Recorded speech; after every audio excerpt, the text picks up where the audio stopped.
नमस्कार मित्रांनो, daily update या चॅनलवरती तुम्हा सर्वांचं पुन्हा एकदा स्वागत आहे। आज आपण एका नवीन भरतीबद्दल अपडेट घेणार आहोत।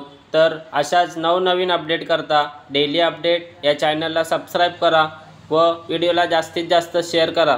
चला तर व्हिडिओला सुरुवात करूया। तर मित्रांनो, तुम्ही बघू शकता महाराष्ट्र शासनाच्या नगररचना आणि मूल्य निर्धारण विभाग यांच्यामार्फत ही भरतीची जाहिरात प्रसिद्ध करण्यात आली आहे। तर मित्रांनो, या भरतीबद्दल आज आपण संपूर्ण माहिती या व्हिडिओतून घेणार आहोत। तर त्यामध्ये तुम्ही बघू शकता पदाचे नाव हे कनिष्ठ आरेखक गट क व अनुरेखक गट क या पदाकरता ही जाहिरात प्रसिद्ध करण्यात आली आहे। त्यानंतर एकूण 154 पदे ही रिक्त आहेत, यासाठी त्यांनी ही जाहिरात प्रसिद्ध केली आहे। तर या पदाकरता तुम्ही पात्र असाल तर नक्कीच अप्लाय करावा। त्यानंतर नोकरीचं ठिकाण हे संपूर्ण महाराष्ट्रामध्ये असणार आहे। तर या पदाकरता शैक्षणिक पात्रता ही 12वी उत्तीर्ण तुम्ही असणे गरजेचे आहे। त्यानंतर अर्ज करण्याची पद्धत ही ऑनलाईन पद्धतीने तुम्हाला अर्ज करायचा आहे। याची संपूर्ण ऑफिशियल नोटिफिकेशन तुम्हाला आपल्या टेलिग्राम चॅनलवरती भेटून जाईल। तर ती संपूर्ण वाचून मगच तुम्ही अप्लाय करायचं आहे।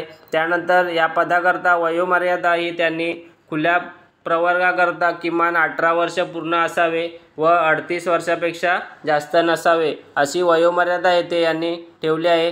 वयोमर्यादेचा कॉलम आपण ऑफिशियल नोटिफिकेशनमध्ये पाहणारच आहोत।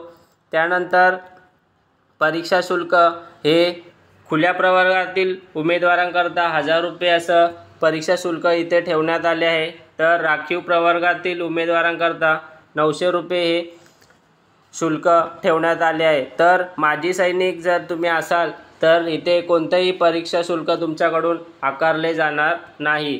तर अर्ज प्रक्रिया ही सुरू होण्याची तारीख ही 18 ऑक्टोबर 2024 व अर्ज भरण्याची अंतिम तारीख ही 17 नोव्हेंबर 2024 असणार आहे। अशा या महत्त्वाच्या 2 तारखा आहेत। त्या म्हणजे अर्ज प्रक्रिया सुरू होण्याची तारीख ही 18 ऑक्टोबर 2024 आहे व ऑनलाईन अर्ज भरण्याची अंतिम तारीख ही 17 नोव्हेंबर 2024 आहे। तर या पदाकरता तुम्ही पात्र असाल तर लवकरात लवकर अप्लाय करावा। आता आपण ऑफिशियल नोटिफिकेशन पाहणार आहोत।